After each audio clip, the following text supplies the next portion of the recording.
Okay, so this is the hard easy. Hey, our voices aren't adding up. Well, that's because we actually recorded this before, but like a dumbass, I didn't have the mic set up, so Jason had the idea that we just record the audio because that'll be easier and faster. Yeah. And that we just put it over this video. Yeah. Some things, I mean, I think all of it will, like, sync up pretty good. Yeah, that's my guess. I mean, there's a part of me that goes, maybe we should just record ourselves talking as well with the video because, you know, it's the exact same amount of work and the camera doesn't have to do anything different, but I'm sure it's more work somehow, so we're just going to do it this way. But actually, there is another reason we're doing this, because in the vlog that we just did, and I didn't record the sound to, we talked about this interesting idea that, or just something interesting we were saying in this episode that I'm wondering if the writers ever actually say no to anything. It seems like this is an environment where absolutely anything is possible, and if they're just like, let's try it, they never say no. They're like, okay, let's just go with it. Let's just do it. And in this episode, we have the hard easy. This is Jake and Finn come across a crowd of goldfish cracker people. And No, it's one single goldfish cracker person. Remember, he pops up and he says, I was going to say hi, but I was nervous. Well, okay, but then he Shy. leads them to other goldfish cracker people. Fine. So it works. And pretty much they say there's this giant frog who's tormenting them, and they're led by Jonathan Katz, which is awesome because I love Jonathan Katz. Actually, in the original vlog, I confess my undying love to him. For like 10 frickin' minutes. Yeah, well, because he's really cool. He's like this century's Bob Newhart, even though we currently have our Bob Newhart. But he's like Bob Newhart #2. So he's like on the level of like Matthew Broderick. He is far better. Don't laugh at anything Matthew Broderick related. Shame on you. I won't call him that, but I will call him Bob Twoheart. Because he is like a second Bob Newhart. Oh. You're really gonna get up? They can't see you getting up. It's only the audio. God, you know what? Screw it. I don't care. It's, imagine, a vlog where he gets up and walks away. Like a little pussy. That's what he does. So, anyway, we got this. Or he was just getting a Mountain Dew. Nah, I'm still gonna claim you're getting up and walk away like a pussy. So, okay. So we have this episode. That's proof that he was opening a Mountain Dew. Mountain Dew, please sponsor me. And drink your product nonstop, damn it. This is turning into a podcast.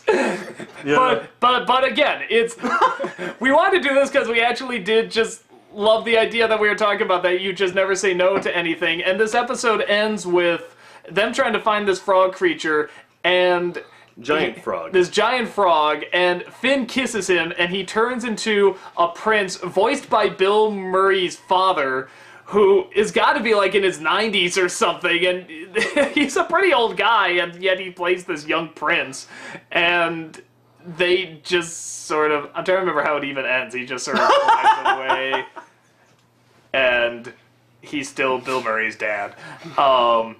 And yet somehow him and Bill Murray look about the same age. So, yeah, Bill Murray does not look good nowadays, but I digress. So, yeah, it was a fun episode. It wasn't great. It still had some decent laughs. There's still lots of, I love Jake trying to get the fire going. I love, and getting struck by lightning and then he's just suddenly fine. Like I said, Jonathan Katz cracks me up anytime he speaks. My guess is that was probably improvised, but he's doing the, oh no, where's my daughter? I'm over here. Hey, we sounded like, don't we? Yes, that can get confusing. And I bet you anything that was improvised because you can hear him laughing. And he usually laughs when he improvises, so because that's the way he is. He's just... Does that mean he's terrible at it? Because it depends on what kind of style you're doing. Because, like, it fits in the show there that he would kind of laugh like, hey, they do sound alike. My voice sounds alike. Like, he gets into his own bit. So, I mean, I don't know. It works for me. But, yeah, I mean, it was fun, but it sort of reminded me of the last episode with the fire people because it had a few good laughs, but it also seemed a little drawn out and, no pun intended, I know it's animated. But I think there's something to, you know what it is? It's because of the rain. I said this in the last one, too. There is something... He actually did. Yeah, there is something about the rain I just don't like. I think it slows things down. I think it's boring to look at. It's gray. It's drab. It's not fun. The only time I've ever seen rain awesome is when Frank Miller does it, because his rain is spaced out and cool, and wind can be blowing in the air for their clothes, and they can strike these awesome poses, and I don't know. Frank Miller figured out how to make rain look cool, but nobody else has. So Singing in the rain. Singing in the rain. but there was no actual rain in that sequence. Doesn't matter. I would argue rain didn't really look cool in that scene either, but I brought up that the changing sequence reminded me very much of Sailor Moon. yeah, with the boots wrapping around him and stuff like that. Bring up your fire thing. Yeah, that's right. My only real complaint is that why did Finn not remember how to make fire? A few episodes ago when Jake had his croak dream, Finn's outside and just goes, and If you poof, can't- there's fire. Yes, I'm rubbing my hands together. And then blowing. See, Yes. what? But if it's just the audio, they're not supposed to know this. It's not a radio drama. But No, it's... if you're acting out what he was doing, I and was they can't making the see it- sound effect. They're But smart. you could be rubbing your butt cheeks for all we know. Wait, let's see how that sounds. See, that sounds pretty similar. Kind of. No, they're smart enough. They will get it. Okay, so okay, this is something we're talking about. We're talking about the continuity. He created fire from out of nowhere before, and this time around he just kind of was like, I don't know how to make fire, duh. It was hilarious, but it didn't seem to fall for me. In a show that has such good continuity, it didn't follow.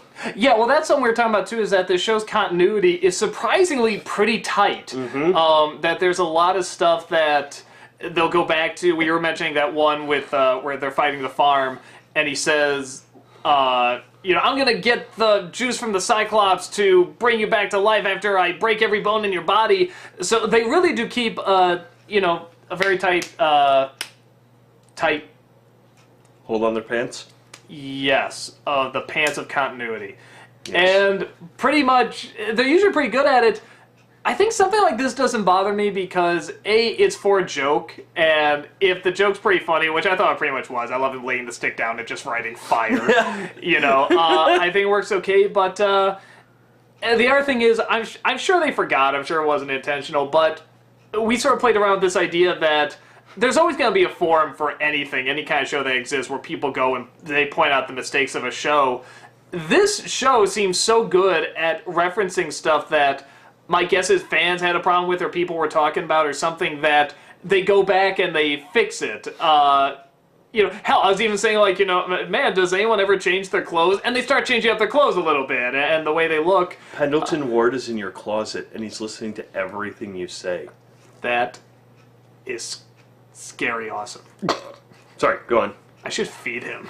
No, you shouldn't. You're right. He's hiding in my closet. But we were talking about how, okay, so you got all this continuity going and all these things that, at least I know I brought up while watching the vlogs. Usually in the next season, they address it or they have fun with it or they bring it up again. And we were saying, like, even with this, if somebody brought that up, wait, didn't he know how to make fire? What was the thing you said about getting hit in the head with the farm or whatever? Well, yeah, fighting the farm, when you punched me, Jake, it scrambled my brains. I had poo brain. Yeah, and Therefore I couldn't create fire for a little while. But now I can. He just rubbed his butt cheeks, if you couldn't see. So, yeah, but it's I something... believe you mean ball sacks. Ball sacks like I have numerous? Yes. Stop giving away my secrets! I'm not a monster! Wherever the bananas come out. So, it's one of those things where it's like, this is totally doable, where you could go and have bananas come out of you. No, where you could go and you could just make up something for an excuse later and bring it totally out of context nowhere, because that's just kind of the show it is. And I think so much of that is because they never say no, and they just go with anything, and I think that they create an environment where that can work. I mean, I wouldn't say that for every environment, like, oh no, never say no, always say yes. That's gonna lead to your destruction at some point. But Never. But most of the time, I think that it can work if it's used right. And the show knows how to use it right, and it knows how to use an environment to use it right. But our big thing that we were talking about that I still want to do is, we brought up that, what do they ever say no to? do they ever say no to something? And I want to go through their damn garbage. We were thinking about going through their garbage and finding all the scripts and concept art and everything that there's just a big X on to go, no, too weird. Too weird or too normal? Yeah, that's the other thing we're saying is that maybe just like the only stuff they say no to is stuff that's like really normal. It's like it's just a guy in a suit or something. It's like, no, make 4 of them and put them in an iceberg and make them zombies and then put them back in the iceberg and it's like, hey, at least you got the number right this time. yeah, last time I said 3. I never remember number 4 because he's a boring guy. He's for the bore. Oh, look, here, I got some gifts. Yeah, if you watch this video to the end, you'll see he gets out those things in the 90s. They were little snappy things, but yeah, well, I don't even know if this syncs up, so I might just leave the audio going. Yeah. Until well, yeah, how long was the present. video? I don't know. I didn't keep Here, track. you picked this one, right? Yeah, I picked that one. Ow! That was definitely not as good as the other one. Yeah, no, the other one I'm screaming really long, but you can't. Yeah, you'll see me scream in the other one, but Professional. yeah, Very professional. this was probably the dumbest thing we've ever done. You came up with the idea. Oh no, this is awesome. Yeah. Okay. This is the dumbest idea you ever came up with. If this is the dumbest idea I came up with, I'm a genius. Because this idea is awesome. Come on, people on the comment section, completely agree with me. Everyone is gonna love this. It's gonna be nothing but praise because we're following the Adventure Time people's footsteps by not saying no to anything. I'm sure we're doing it just as well as they are. So, to all of the internet as well as humanity, you're welcome. Hey, those things are from the 90s, aren't they? Yeah. Look at the blade underneath. Yeah. Ow!